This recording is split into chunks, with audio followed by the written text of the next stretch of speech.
podcast Basarnas, podcast sarana informasi dan edukasi dari Balai Diklat Basarnas. Seneng banget balik lagi bersama saya Abex. Saya akan menemani kawan Sar Indonesia dimanapun kalian berada. Kita bakalan ngulik, ngupas semua informasi dan hal-hal yang berbau edukasi tentunya di Balai Diklat Basarnas. Episode kali ini nih nggak kalah serunya. Kemarin kita udah bahas banyak hal, kenal banyak berbagai narasumber. Hari ini saya masih nggak sendirian. Saya punya dua orang yang keren-keren. Mereka ini, luar biasa ini. Kalau diceritain bisa panjang, nggak kelar episodenya. Biarin mereka aja yang cerita. Kita bakalan ngebahas tentang medical first responders. Apa sih medical first responder itu? Itu ada di Balai Diklat Basarnas. Dan langsung aja saya mau menyambut narasumber saya hari ini. Selamat datang Bapak Dika, Bapak Andri. Apa kabar? Alhamdulillah baik. Boleh dong disapa kawan Sar Indonesia. Halo kawan Sar Indonesia. Kita kenalan dulu sebelum ngobrol lebih jauh. Biar nggak tegang, ayo. Kita coba push-up dulu, senam-senam dulu. Kayaknya tampang saya kayak dosen nih. Kayak pengajar nih. Kayaknya kebalik deh. Ini by the way, ini instruktur loh. Lihat kan, tegap badannya kan. Kalau kemarin saya sempat ngobrol sama first aid-nya, sama perawat, sama dokter. Ketemu instruktur juga. Ini nggak kalah keren, ketemu instruktur juga lagi. Boleh dong kita mulai dari Pak Dika, kita kenalan dulu boleh.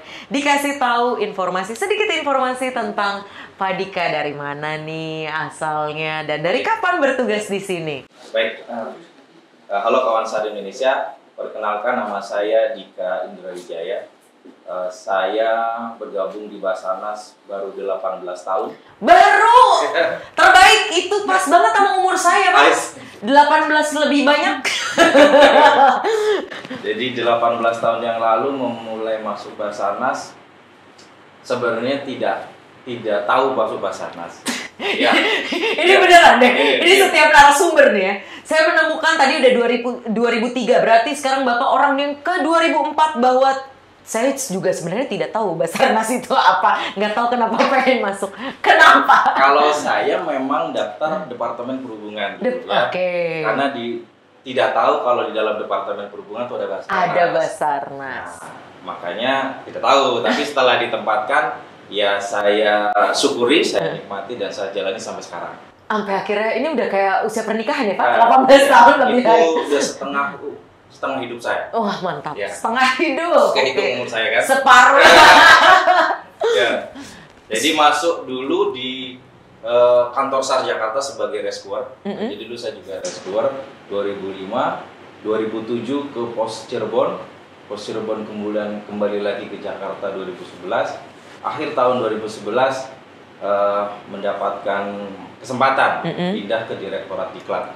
Dulu tuh Direktorat Diklat ya. Jadi dan 2011 sampai sekarang dengan berubahnya Direktorat Diklat jadi Balai Diklat, kemudian sekarang ada sebagainya sampai sekarang. Sampai sekarang. Boleh tahu, memang asalnya dari Jakarta dulu, asli orang Jakarta? Enggak. Saya dari Cilacap. Cilacap, perbatasan ya itu ya? Iya, perbatasan dengan Jawa Barat. Jawa Barat, mantap. Oke, itu Pak Dika. Sebagai apa di Balai Diklat? Sekarang jabatan sebagai instruktur SAR.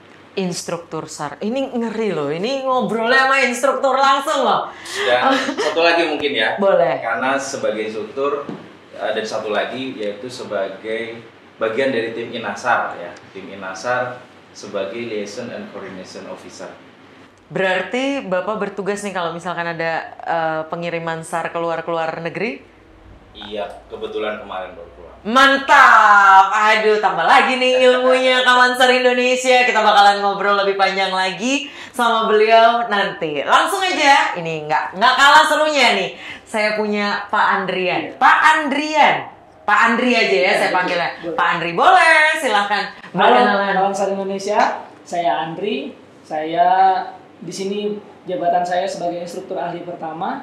Saya masuk ke Basarnas kalau tadi Pak Dika sebagai senior saya sudah melanglang buana 18 tahun. Kalau saya masuk di sini baru dari tahun 2019. 2019. Memang awalnya mau masuk Basarnas. Betul. Udah tahu Basarnas sebelumnya atau nggak tahu juga? Nggak tahu Basarnas itu seperti apa.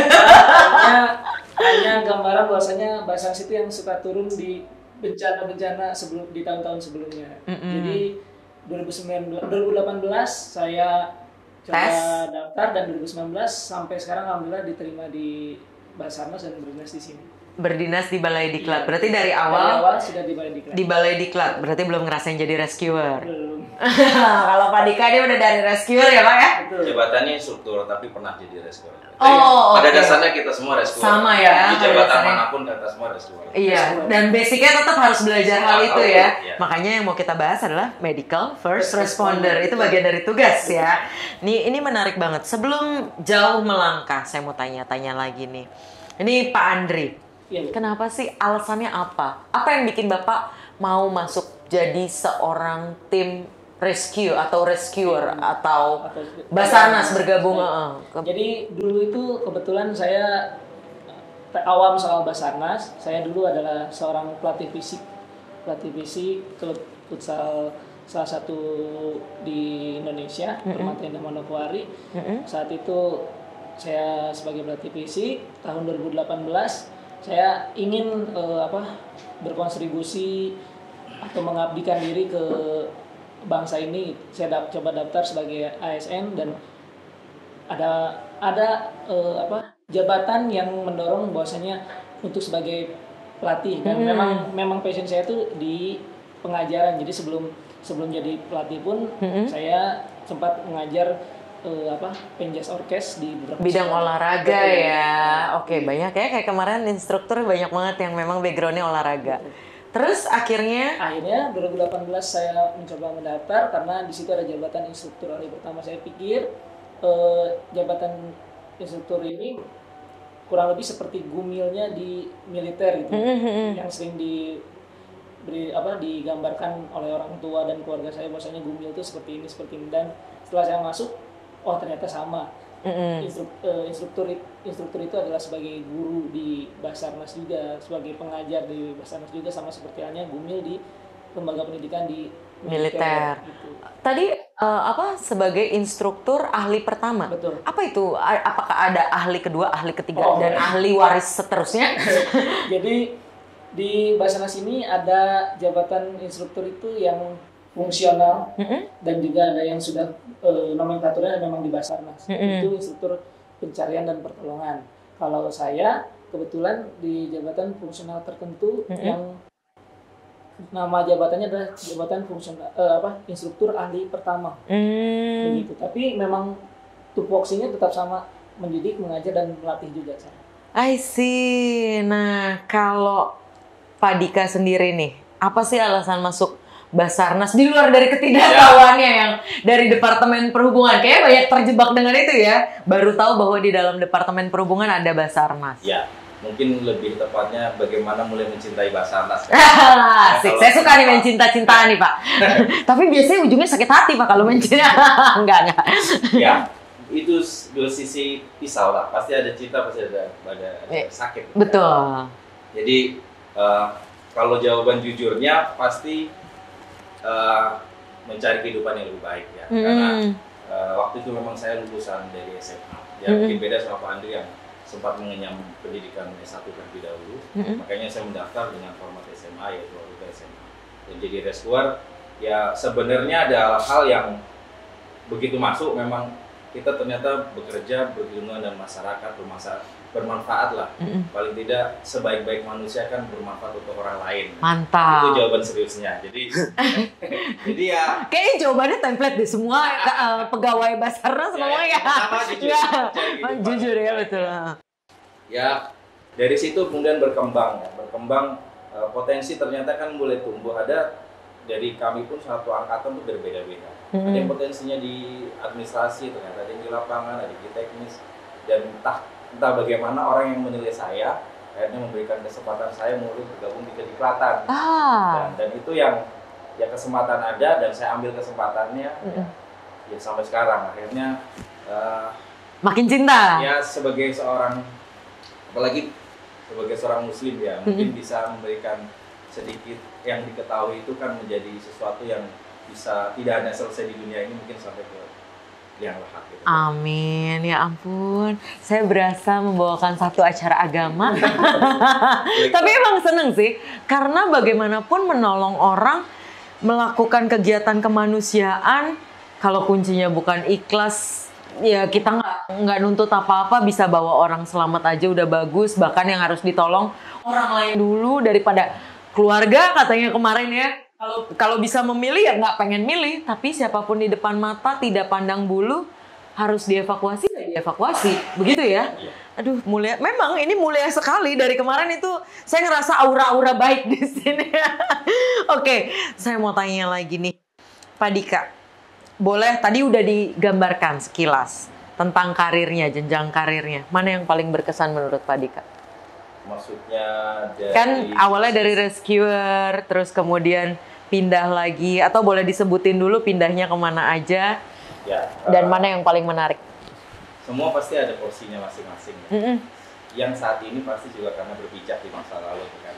Jadi saat itu pengalaman yang saya dapat kemarin itu menjadi bekal juga saat ini ya orang menilai, orang memberikan kesempatan itu juga karena dari masa lalu. Kalau melihat mana yang paling berkesan, yang dulu sebagai rescuer pun sangat berkesan ya, karena beberapa kali tentunya memberikan pertolongan ya, bekerja di tempat yang mungkin menantang, unexpected ya, seperti itu.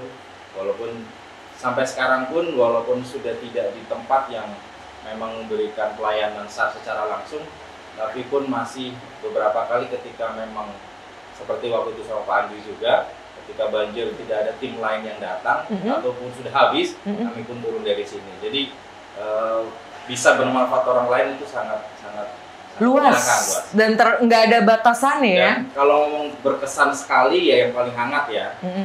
Yang paling hangat ya kemarin bisa tergabung di Nasar sampai ke Turki gitu ya. Pas tidak hanya gempa membawa kemarin diri sendiri tapi membawa bendera Indonesia. Jadi aduh, itu mungkin yang kalau ditanya paling berkesan saat ini ya pencapaian mungkin tertinggi saya saat ini ya itulah. Keren. Ini salah satu cerita yang berbeda lagi ya kawan SAR Indonesia, karena memang setelah mereka diklat, melanjutkan, ada diklat lanjutan, kemudian kita nggak pernah tahu dari situ tiba-tiba dipindahkan, naikin kemana, ikut bagian mana, itu ada aja jalannya ya. Anyway, sekarang gantian nih ke Pak Andri. Boleh cerita pengalaman karir, kan memang mulainya dari 2019 selama di sini. Ada nggak satu bagian yang paling berkesan gitu selama menjalankan tugas apa? Siapa tahu pada saat menjadi instruktur bagian apa gitu, ngajar apa. Ini yang diajarin bagian apa aja sih? Ada banyak. Banyak, ya. Kebetulan kalau tadi kita balik lagi ke pertanyaan yang tadi ya Mbak, pengalaman yang paling berkesan ya, betul. Kalau tadi disampaikan walaupun saya memang masuk dan langsung penempatan di Balai Diklat, kebetulan waktu itu saya dapat kesempatan untuk membantu beserta senior-senior untuk membantu operasi banjir awal tahun 2020 saat itu yang di Jakarta sampai Bekasi juga terendam banjir saat itu. Jadi kalau ditanya kan instruktur mendirikan melatih, tapi kami pun punya pengalaman beberapa operasi yang mungkin nggak seintens para rescuer gitu. Jadi waktu itu sempat dilibatkan juga operasi tentang operasi banjir tadi.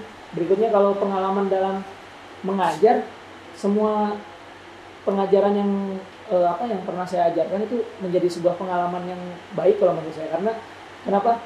Saya punya kesempatan berbagi ilmu, baik itu yang dari anggota Basarnasnya maupun juga dengan warga sekitar. Yang dari luar ya, potensi.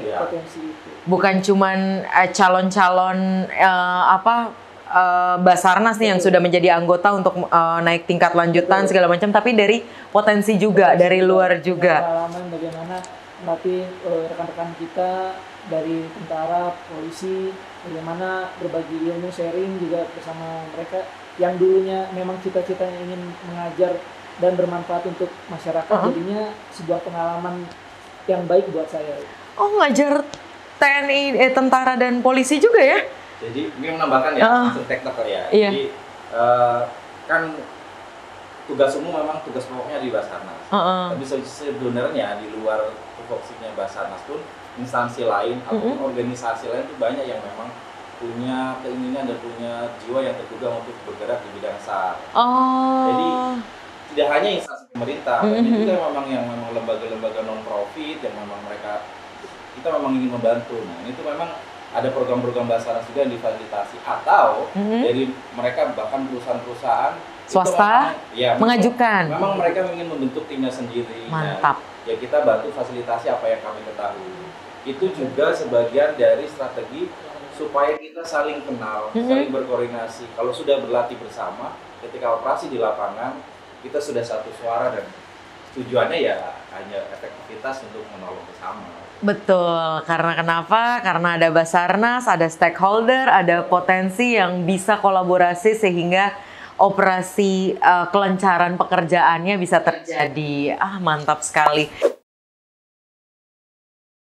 Tadi kita udah kenalan, udah chit-chat juga, udah tahu nih karirnya dari Basarnas seperti apa. Dan sekarang saya mau tanya-tanya lebih dalam lagi nih tentang medical first responder. Apa sih medical first responder itu? Saya baru denger nih, atau biasa disingkat dengan MFR. Jadi biasa disebut dengan MFR ya, betul? Ya. Boleh diceritain nggak Pak Dika? Silakan. Ini terminologi yang mungkin memang nggak banyak orang umum tahu ya. Sebenarnya orang umum sudah merasakan ataupun sudah tahu seperti P3K atau dulu penolong pertama atau first aider, itu istilah lainnya lah. PPGD. Ya, semacam benar. Kalau di teknologi yang memang kami kembangkan ataupun kami ikuti, medical first responder itu ya orang pertama yang datang di tempat kejadian yang bisa memberikan pertolongan, yang mempunyai kemampuan medis tingkat dasar. Jadi orang awam pada umumnya, tapi mereka punya kemampuan pertolongan medis tingkat dasar. Oke, iya berarti basicnya sama ya kayak PPGD atau ya, P3K. Ini cuma di sini namanya MFR, tapi dengan capability kemampuan tertentu, yaitu basic penanganan medis pertama ya, dasar ya. Berarti semua yang masuk untuk menjadi seorang anggota Basarnas itu wajib mempelajari hal tersebut. Betul sekali. Di pendidikan dasar, paling dasar. Di pendidikan dasar. Jadi itu hal yang salah satu yang wajib yang dimiliki insan Basarnas dimanapun tempat tugasnya. Dalam artian mau dia orang lapangan, non lapangan, itu karena kemampuan basic itu sangat membantu. Paling tidak menolong diri sendiri, circle kecilnya keluarga ataupun yang memang berkecimpung di lapangan, ya otomatis bisa menolong orang lain. Kasarannya modal dasar banget ya untuk menjadi seorang insan Basarnas, apapun pekerjaannya, mau di dalam kantor, mau apa, tapi basic ilmunya tuh harus ada. Karena pada dasarnya menolong orang itu menstabilkan orangnya. Ya, jadi menolong orangnya. Ketika kita bisa mengakses nih, orang bilang di gunung contohnya. Ketika ketemu orangnya, apa yang harus kita lakukan? Nah, iya betul. Jadi pada dasarnya intinya ini. Salah satunya adalah itu, sesuai dengan filosofi SAR kali ya, mungkin pernah dijelaskan sama. Apa tuh? LAST. LAST. LAS. Jadi L-nya locate, kita bisa menentukan. Kemudian A-nya akses, kita bisa menjangkau tempat yang kita sudah tentukan. Yang ketiga itu stabilize. Nah, kemampuan stabilis ini menstabilkan korban. Kemampuan medis inilah yang diperlukan ketika kita menemukan korban supaya cedera yang bisa tertangani, tidak tambah parah. Kalau mungkin ada sakit bisa sedikit dikurangi dan tidak membuat parah selanjutnya yang tadi. Dan kita bisa menolong keselamatan. Oke, dan T-nya? T-nya adalah transport. Setelah kita stabilkan, kita bisa transfer lagi. LAST. LAST. L-nya adalah locate, A-nya adalah access, kemudian S-nya itu adalah stabilize, kemudian T-nya adalah transport. Ya ampun, ini saya baru tahu loh filosofinya. Dan bener ya, itu basic banget yang harus jadi bekal untuk seorang penolong, rescuer. Mantap. Apa sih definisi dan ruang lingkup MFR? Mungkin tadi kalau definisinya, boleh. Ya. Jadi sebelumnya kan sudah disinggung mengenai apa sih MFR itu ya.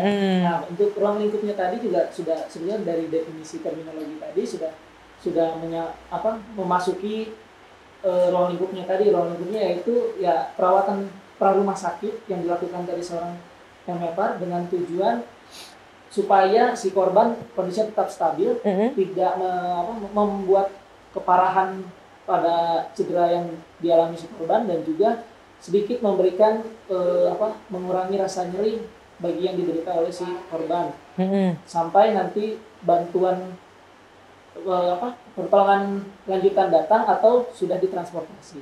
Jadi ruang lingkupnya seperti itu. Ini membuat pemikiran saya tertarik nih, pengen tahu lebih.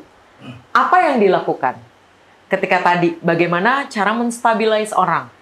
Oke, saya paham bahwa harus mempunyai capability tertentu, makanya ada pendidikan dasar, betul? Disitulah dipelajari. Tapi pertama kali saat menolong orang bagaimana? Mungkin di sini kawan SAR Indonesia yang belum bisa belajar, tapi minimal tahu cara menghadapi orang.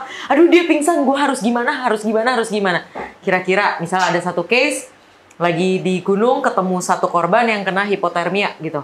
Itu apa yang pertama dilakukan oleh seorang rescuer? Boleh. Mungkin tambahan tadi ngomongin ruang lingkup ya, rumah sakit. Nah, tentunya seorang MFR itu ada batasannya.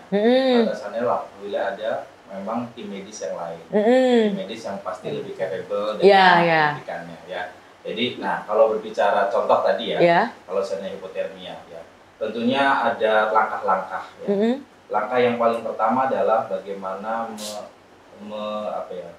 tentang untuk primary survey-nya, yaitu bagaimana nafasnya, bagaimana nadinya. Oh, berarti hanya disurvey saja ya pengecekannya? Itu tentunya dengan cara yang cepat. Ya. Jadi pastikan dulu memang, kan kita belum tahu nih, kita sampai bisa memberikan atau bukan diagnosa ya, tapi asumsi bahwa ini hipotermia ya, kita pastikan dulu bagaimana nadi dan nafasnya. I see. Kalau itu dalam keadaan baik, ya bisa kita lanjutkan ke pemeriksaan fisiknya, dan kita diketahui ternyata kedinginan, kita tangani tentang kedinginannya. Oke, berarti tetap bawa backup perlengkapan segala macam. Yang menstabilkan pertama adalah nadi dan nafasnya, itu penting ya. Jadi karena salah satu yang paling dasar, kebutuhan dasar manusia adalah pernafasan dan sirkulasi. Berarti seorang MFR tersebut harus bisa belajar basic medis. Apakah itu kategorinya medis? Ya, maksud saya pengecekan. Iya, betul. Oke, I see. Tidak peduli seorang instruktur olahraga. Wajib ya, apalagi itu ya, mereka wajib tahu ya. Oke. Dan ini mungkin pertanyaan untuk Pak Dika. Apa sih prinsip umum MFR? Prinsip umum. Prinsip umumnya ya yang tadi ya, memberikan perawatan pra-rumah sakit ya. Jadi menstabilkan, ya, pastinya itu. Ya, yang jelas ada batasannya, seperti contoh kita tidak sampai memberikan kayak injeksi. Oke. Dan kita tidak memberikan perawatan-perawatan yang biasanya yang lain lah, yang kira-kira memang itu kaidahnya dari pihak rumah sakit. Hanya di pra-rumah sakit ketemu korban dalam keadaan stabil dan kita tetap jaga stabilnya. Itu salah satu kaidahnya. Jadi jangan sampai ketika ketemu korban dalam keadaan yang apalagi kalau belum stabil dan kita bisa stabilkan, itu tujuan lebih baik lagi. Sampai ke rumah sakit tetap stabil. Tapi kalaupun kita ketemu sudah stabil, jangan sampai kondisinya menurun. Jadi usahakan itu memang itu yang kita jaga. Makanya ada beberapa pemeriksaan berkala ya. Seperti yang tadi Mbak bilang, ada nadi, nafas, itu kan salah satu parameter untuk melihat kondisi korban stabil atau enggak. Ya, karena kan saya sempat dengar bahwa salah satu korban bencana yang sering dihadapi adalah salah satunya trauma. Bahkan trauma butuh penanganan tersendiri kan. Maaf, pertanyaan saya, bagaimana kalau yang ditemui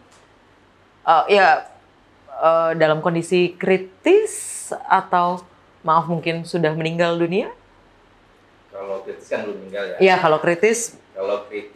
Kalau itu berhubungan dengan nadi dan nafas, pasti yang sesuai yang kita ketahui, kaidah untuk menolong orang yang kritis berhubungan dari nafas adalah CPR. Yes. Kita pun dibekali dengan CPR. Ya. Gila, tuh kawan SAR Indonesia pelajarannya mantap. Ya mungkin itu pendidikan yang dipelajari yang belum tentu semua orang akan bisa menemukan kenyataannya ya. Tapi itu memang hal dasar yang seyogyanya itu dipelajari. Bahkan kita di SAR Goes to School pun mulai kita senggol-senggol ya. Karena di negara lain pun itu dari TK pun sudah dikenalkan bagaimana CPR. Betul, ya, benar. Pernah di Korea, pernah ke sana tuh pun itu bagian dari programnya mereka. Wah, menarik ya. Ini mudah-mudahan Indonesia bisa tahu at least basic pertolongan pertama lah untuk in case terjadi sesuatu. Terus kalau sudah meninggal ya kaidah-kaidah, makanya kita belajar juga dari teman-teman dari DPI hal-hal apa yang sekiranya supaya kami tidak merusak ya. Sekiranya kita bisa memperlancar seandainya korban ini akan ditindaklanjuti oleh tim DPI. Jadi itu pun kita mendapatkan pengetahuan dari sana. DVI, boleh saya tahu DVI itu apa? Disaster Victim Identification. Beda divisi lagi ya? Ini Oke, ini nyebrang. Ya, ditanya kalau Superman udah meninggal ya kita tinggal bagaimana mengevakuasinya, dan kita akan membawanya ke rumah sakit. Wah, ini sangat amat menarik karena yang dibahas di sini memang lebih teknis ya. Karena bapak-bapak ini adalah orang lapangan, lebih banyak di lapangan ya, mengajar, bergerak segala macam. Nah, tadi kan saya udah tanya ini tentang step-step apa aja yang dilakukan, kayak contohnya bagaimana menstabiliskan orang. Sebenarnya kan itu ilmu basic yang saya juga pengen banget pelajari in case misal keluarga saya tiba-tiba terjadi, kan kita nggak pernah tahu ya, terjadi tidak sadar terus bingung harus apa, ngingu. Boleh nggak kita tahu nih sedikit aja diinfokan apa saja teknik dasar FMR? Untuk teknik dasarnya itu ada beberapa yang bisa dijabarkan, contohnya pemindahan korban. Pemindahan korban di sini ada yang darurat dan non darurat. Yang darurat seperti apa? Gimana kita memindahkan korban saat kondisinya sedang darurat, misalkan terjadi kebakaran, terjadi huru-hara, ataupun kondisi-kondisi lain yang membahayakan bagi si penolong dan juga bagi si korbannya, yang mengancam dirinya si penolong dan juga korbannya apabila tidak segera dipindahkan. Itu pemindahan darurat. Terus ada pemindahan yang non darurat yang memang bisa kita lakukan dulu treatment terlebih dahulu, atau memang kita siapkan dulu peralatan seperti halnya ketika kondisinya memang sudah tidak mengancam untuk si penolong dan juga si korban. Dicurigai si korban mengalami cedera tulang belakang, kita pasangkan dulu backboard atau long spinal board atau sejenisnya, baru kita pindahkan dan transport. Itu maksudnya pemindahan darurat. Berikutnya lagi ada penilaian korban. Tadi sudah disampaikan kan bahwasanya kita harus bisa menilai keadaannya. Korban itu seperti apa. Kalau misalkan korban dalam kondisinya memang sudah stabil, jangan sampai apa yang kita lakukan malah bikin ngedown. Dan gunanya tadi dari penilaian korban itu ada penilaian yang berkelanjutan. Jadi ketika kita tangani, kelanjutannya seperti apa sampai ke sana. Berikutnya lagi ada menangani perdarahan. Bagaimana apabila terjadi perdarahan pada si korban, kita tangani. Berikutnya apabila si korban ada cedera jaringan lunak. Cedera jaringan lunak itu seperti halnya ketika bola mata keluar dan sebagainya. Berikutnya lagi tadi sudah disinggung oleh Pak Dika Indra ya, mengenai bantuan hidup dasar dan juga RJP yang memang kalau di luar negeri sudah sebagai sudah sebagai mata pelajaran yang sudah terbiasa dari sekolah dasar gitu kan. Jadi kalau di kita mungkin masih banyak yang awam gitu kan. Nah, di BHD RJP ini kita nanganin di mana apabila ada kasus tersedak, bagaimana ketika korban henti nadi, jadi jantungnya berhenti memompa.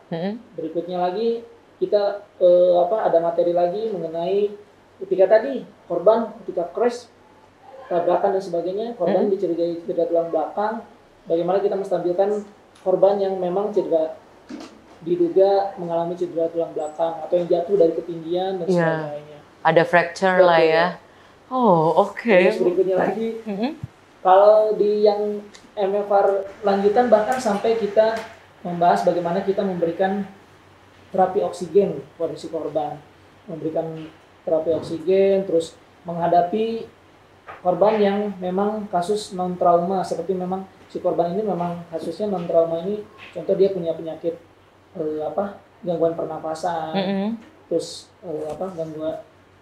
gangguan stroke, itu bagaimana menangani perawatan rumah sakitnya, dan jangan sampai kita melebihi batas sampai yang tadi disampaikan bahwasanya kita ini hanya penolong pertama, bukan penindak lanjut ya. Lanjut, kita belajar sampai ke arah sana, kurang lebih seperti itu.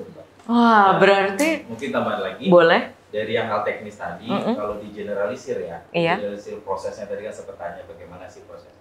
Yang jelas pas awal itu adalah kita penilaian keadaan, size up. Jadi pastikan kita menolong di keadaan yang aman juga buat penolongnya. Jadi bagaimanapun yang paling utama adalah keamanan dari penolong, keamanan dari masyarakat sekitar, terakhir keamanan korban. Jadi kita menolong juga dengan perhitungan yang baik ya, bukan hanya semata-mata datang heroik untuk menolong. Jadi dari penilaian keadaan, kemudian ke penilaian dini. Penilaian dini dari yang awal ya, cek respon, karena pasti kita awal pasti cek respon. Apakah orang itu dalam keadaan respon atau sadar atau tidak sadar? Karena ketika keadaan tidak sadar, sebagai seorang MFA harus selalu minta bantuan. Ya, karena orang tidak sadar itu kita tidak betul-betul tahu apa yang terjadi ketika orang tidak sadar. Keadaan kondisi vital sign-nya, tanda-tanda vital itu apakah bagaimana kondisinya, kita tidak tahu betul lah ya apa yang terjadi dalam. Setelah penilaian dini, baru lanjut ke pemeriksaan fisik. Kita cek betul-betul mana sih, oh ternyata ada fraktur di bagian ini, bagian ini. Setelah kita ketahui mana-mana yang mengancam nyawa, lanjutkan ke penanganannya.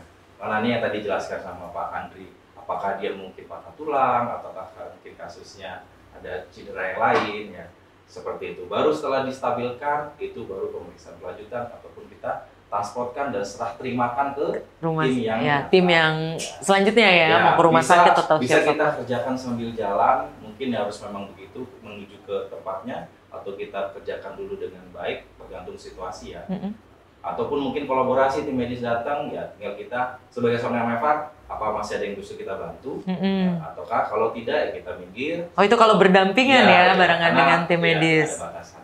I see, berarti saya sudah bisa dong jadi seorang Basarnas karena saya pernah ikut first aid. Enggak, basicnya sama ya, kayak first aid certification itu PPGD-nya basicnya sama. Stop, amati dulu, perhatikan keadaan sendiri apakah aman, sekeliling aman, baru korban aman, baru mulai analisa. Oke, mantap ini. Boleh nih saya ikut tingkat lanjutan. Nah, tentunya dengan segudang steps yang harus dilakukan, punya banyak dong perlengkapan yang harus dibawa saat melakukan pertolongan. Boleh tahu nggak peralatan dan perlengkapan MFR itu apa aja sih? Baik, kalau peralatan seorang MFR itu yang pertama sudah dipastikan dulu alat pelindung diri. Oke, ya, APD. Putih, helmet, kacamata, masker, sarung tangan latex, baju pelindung yang coverall ataupun yang sebagian sepatu pelindung, dan kita juga maksudnya disesuaikan juga APD di sini apabila kita sedang menangani memang korbannya adanya di perairan, misalkan contoh ada in case korbannya mengalami cedera tulang belakang di perairan, kita juga berarti harus ketika berangkat ke sana aksesnya perlu akses tambahan alat pelindung dirinya, yaitu sebagai life jacket sebagai alat pelindung diri kita untuk menuju akses ke sana. Kan nggak mungkin kita hanya sebagai seorang MFR nggak ada alat pelindung diri ketika di perairan, ya tetap menggunakan alat pelindung diri tambahan seperti hanya tadi yang bisa saya sampaikan. Kalau di perairan ya kita pakai APD tambahan lainnya sesuai dengan in case kejadian tersebut. I see, berarti disesuaikan ya tempatnya. Kalau di gunung beda lagi, cuman APD dasarnya adalah helmet, sarung tangan, masker. Oke, kemudian ada lagi untuk peralatan yang menunjang untuk membuka jalan napas dan memberikan pernapasan bantuan. Contohnya yaitu kita biasakan membawa CPR mask atau pocket mask atau barrier device. Terus berikutnya lagi yang paling penting juga peralatan membuka jalan napas, karena kita nggak tahu korban itu yang kita temukan itu kondisi jalan napasnya itu seperti apa. Contohnya seperti membawa peralatan OPA, MPA, LMA, dan sebagainya. Lanjutnya, setelah tadi alat membuka jalan napas dan pernapasan, berikutnya peralatan untuk mengontrol perdarahan. Nah, kan tadi kita nggak tahu korban itu kondisinya seperti apa. Bisa jadi dia juga mengalami perdarahan dan sebagainya. Jadi perlu plester, bandage atau pembalut, atau dressing, pembungkus dan lainnya. Berikutnya juga kita perlu plester sudah pasti, gunting untuk mengekspos bagian yang lukanya, dan juga cairan pembersih. Ya. Nggak mungkin kita datang ke lapangan nggak dibersihkan dulu luka dan perdarahannya. Berikutnya peralatan mengenai peralatan tambahan seperti halnya oksigen. Karena kita kan bisa jadi korban itu membutuhkan oksigen yang konsentrat tinggi. Berikutnya lagi tambahannya lagi peralatan tambahan laginya sudah pasti alat untuk membawa korban apabila korbannya memang jauh dari akses untuk transport. Tandus, stretcher ya. Stretcher dan sebagainya. Terus berikutnya ya tadi backboard. Long spinal board atau KED ketika terjadi pada kendaraan. Terus berikutnya lagi peralatan tambahan lainnya selimut. Takutnya dia mengalami shock dan suhunya mulai kedinginan. Terus banyak ya. Betul. Terus apabila kejadiannya massal, ketika perlu melakukan trias, kita perlu trias tag. Jadi untuk menandakan mana yang prioritas untuk ditangani dan ditransportasi dan sebagainya. Dan sudah pasti peralatan untuk penilaian tadi, penilaian keadaan tadi meliputi sphygmomanometer, stetoskop, pen light, pulse oximeter, terus jam tangan untuk mencatat pukul berapa kita melakukan pemeriksaan tersebut, kapan lagi kita harus melakukannya. Peralatan pengecekan penilaian ini juga perlu kita bawa dalam tas atau perlengkapan seorang MFR. Itu. Makanya sekarang saya tahu kenapa banyak guru olahraga menjadi instruktur. Karena butuh fisik yang kuat, kawan SAR Indonesia. Itu mereka bawa barang loh segitu banyak. Ya bagi beban sih, tapi saya kebayang sih harus sesat bawa barang. Oke, menganalisa kenapa begini-begini. Oke, alat keluar, dikumpulin satu tempat seperti itu. Itu benar-benar membutuhkan fisik yang cukup baik. Wajar sih kalau mereka ini badannya fit kayak begini ya. Udah paham ya, memang alatnya banyak sekali perlengkapannya. Tapi ya itu ya, Kak, mau di awal biasanya dikasih tahu nggak sih korbannya kenapa? Atau misalkan kita nggak punya analisa apapun gitu, jadi semua alat kita bawa? Pasti kita sudah berasumsi dengan di mana kita lokasinya, dari mekanisme kejadian, mekanisme of injury-nya, MOI-nya juga sudah terbayang. Orang jatuh dari ketinggian sudah kebayang. Sudah pasti fracture. Orang masuk terjebak di tempat kebakaran, kemungkinan ada masalah di inhalasinya. Kan pasti ada data itu. Iya, betul. Nah, ngomong-ngomong soal kejadiannya nih, pengalaman yang paling memorable yang nggak akan bisa dilupain nih terkait dengan apa yang pernah dialami. Kalau mungkin saya dulu ya. Iya, boleh. Kalau tentang kerja tim sih ya cukup beberapa ya. Tapi kalau mungkin ini biar untuk edukasi ke masyarakat bahwa ilmu ini bukan punyanya orang SAR loh. Ilmu ini harusnya dimiliki oleh semua orang. Semua orang. Ini ngomongin kejadian pribadi saja kali ya. Yang kebetulan anak saya. Jadi ketika anak pertama umur 1 tahunan lah ya. Ibu tahu tersedak. Ya, tahu. Dan tersedak itu bahaya. Dalam hitungan detik bisa menyebabkan kematian. Betul ya? Jadi mungkin seliweran tuh di Instagram, di mana kadang-kadang ada orang yang laki-laki dewasa pun, orang dewasa pun kadang ketika tersedak tidak tahu harus mengapain. Nah, kalau kebetulan kasus saya, memang saya sudah mengajar saat itu. Sudah beberapa kali mengajar bagaimana menangani orang tersedak. Tapi memang ketika kita menemukan kasus nyata di depan mata, itu butuh mental yang cukup baik. Ya, tidak hanya teori yang bisa kita pelajari, tapi mental yang cukup baik dan langsung bagaimana ambil tindakan. Saya sampai ditegur, mungkin 1-2 detik saya sempat tercengang melihat kenyataan anak saya tidak bisa bernafas. Ketika istri saya langsung, ayah, saya langsung sesuai dengan yang saya pelajari ya, saya sedikit telungkupkan, saya kasih back blow sedikit dari belakang dan terreposisi lah ya benda yang mengganggu itu dan akhirnya keluar. Dan karena saya pernah melihat juga berita bahwa ibu melihat anaknya di depan mata tidak bisa menolong ya ketika tersedak. Nah ini juga ilmu-ilmu yang saya punya harus diketahui oleh semua orang ya. Ini sangat dasar. Ada lain yang mungkin kalau orang dewasa istilahnya Heimlich maneuver. Iya. Ya jadi Anda berikan penekanan antara pusar sama ujung tacu bedang. Iya. Ya, itu kan juga dasar. Apa tacu bedah bilangnya? Iya, Sepoid process. Iya, ujung di sini. Ya mungkin masih ingat ya. Sama satu lagi mungkin boleh cerita banyak tapi satu lagi karena ini ketika saya pulang kerja dari sini, ini hal dasar yang kadang-kadang itu terjadi di masyarakat. Bagaimana melihat korban sudah ketakutan duluan. Jadi tidak jauh dari sini mungkin sekitar 3 kilo. Pas sore-sore ada orang kecelakaan tunggal di pinggir jalan masih batas aspal dengan batas rumput dan itu tidak ada yang memegang. Memang keluar darah banyak dari kepala. Ya, tidak ada yang berani ya. Mungkin berpikir kalau itu sudah meninggal. Dalam kondisi memang kaki agak sedikit tertekuk, terganjal oleh backpacknya. Ya, apalagi saya saat itu pakai mantel Basarnas, tidak mungkin nggak berhenti. Dan kalau saya pasti terpanggil.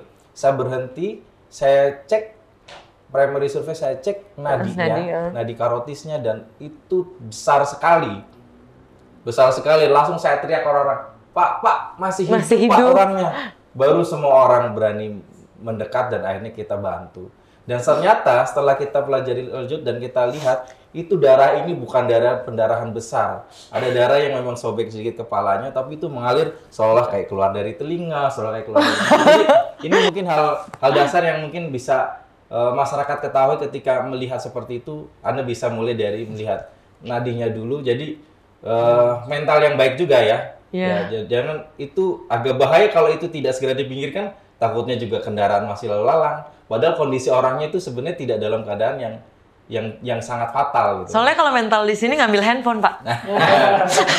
Bukan ngambil handphone, bukan telepon 155, tapi iya di sini ada satu kejadian begini.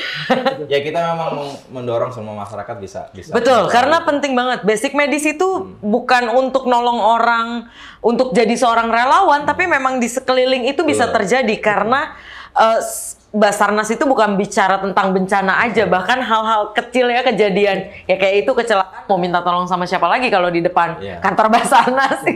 Dan ini penting banget ya, bagus ini message-nya bagus karena memang saya belajar soal tersedak itu bisa menyebabkan satu hal yang fatal dan itu basic pelajaran untuk kita sebagai masyarakat awam, semua harus tahu. Nah kalau Pak Andri sendiri? Kalau saya Mbak, betul tadi yang disampaikan Pak Dika Indra. Betul. Mengenai tadi, ini basic MFR ini bukan untuk segolongan orang, tapi juga untuk semua orang. Ya baiknya ke depan mungkin masyarakat melalui kurikulum yang pendidikan di sekolahnya juga mengenali soal-soal ini. Terus saya pun merasakan di dunia olahraga pun belum terlalu mendalami soal ini. Padahal kalau tadi kita lihat terminologinya sendiri, MFR ini adalah orang yang pertama ketika di TKP. Kan jarang ada memang satu pelatihan, contohnya di masyarakat umum ketika sedang menyelenggarakan olahraga, terus memang disupport dengan tim medis yang benar-benar tim medis dan juga ataupun kemampuan orang yang memiliki kemampuan medis ini gitu. Maksud saya ya ke depan semoga kemampuan medis ini juga bukan buat hanya berpikiran hanya untuk sebagian golongan. Bahkan kalau menurut saya pribadi kayak mohon maaf yang ojol-ojol juga sepertinya penting. Betul. Karena saya punya pengalaman sendiri. Saat itu saya dan keluarga sedang berjalan mengendarai mobil dari arah Cideng mau ke arah Tanah Abang. Tepat sekali di underpass Tanah Abang itu ada seseorang, entah itu mahasiswa atau Gojek, dia terkantuk menabrak ke trotoar. Saat itu tepat sekali di depan mobil saya dan saat itu saya turun, orang-orang sudah panik.